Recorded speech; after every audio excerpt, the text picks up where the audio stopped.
ઓઢવના અંબિકાનગર મોગલ માતાના મંદિર પાસે ખારીકટ કેનાલ નજીક વરસાદી પાણીના પ્રવાહમાં ડ્રેનેજ લાઇનમાં એક બાઇક ચાલક તણાઈ ગયો હતો.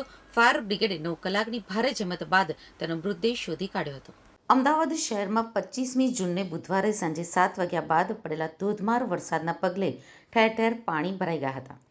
પૂર્વ વિસ્તારમાં મણિનગર, વટવા, સીટીએમ, હાટકેશ્વર, નિકોલ, ઓઢવ અને વિરાટનગર સહિતના વિસ્તારો જળબંબાકાર થઈ ગયા હતા.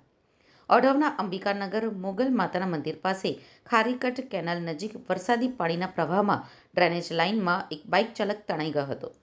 ફાયર બ્રિગેડે 9 કલાકની ભારે જહેમત બાદ તેનો મૃતદેહ ડ્રેનેજ લાઇનના 200 ફૂટ દૂરથી શોધી કાઢ્યો હતો.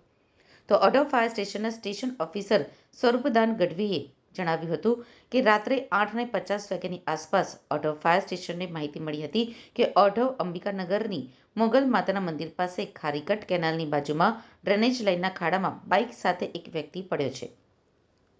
જેથી ઓઢવ ફાયર સ્ટેશનની રેસ્ક્યુ ટીમ સાથે ઘટનાસ્થળે જવા રવાના થયા હતા. નિકોલ ફાયર સ્ટેશનની ટીમ પણ ઘટનાસ્થળે આવવા નીકળી ગઈ હતી. ફાયર બ્રિગેડની ટીમો ઘટનાસ્થળે પહોંચી ત્યારે ડ્રેનેજ લાઇનનો ખાડો હતો, જેમાં ખૂબ જ પાણી ભરાયેલું હતું. સતત વરસાદ પણ પડી રહ્યો હતો. ઘટના સ્થળ ઉપર સ્થાનિક લોકો સાથે વાત કરી ત્યારે જાણવા મળ્યું કે બાઇક સાથે એક વ્યક્તિ ત્યાંથી પસાર થયો હતો અને તરત જ કાબુ ગુમાવતા પાણીમાં પડ્યો હતો અને ખાડામાં ગરકાવ તે થઈ ગયો હતો. વહેલી સવારે 4 વાગ્યા સુધી ડ્રેનેજ લાઇનમાં પાણી ઓછું થયું હતું અને ફાયર બ્રિગેડના કર્મચારી અંદર ઉતરીને એનું માત્ર મોઢું દેખાઈ શકે એટલું જ પાણી હોવાથી ફાયર બ્રિગેડના 3 કર્મચારીને સેફટીના સાધનો જેવા કે શરીર ઉપર દોરડા બાંધી, ટોર્ચ લાઇટ અને વાંસ જેવા સાધનો સાથે મોટી ડ્રેનેજ લાઇનમાં ઉતારવામાં આવ્યા હતા.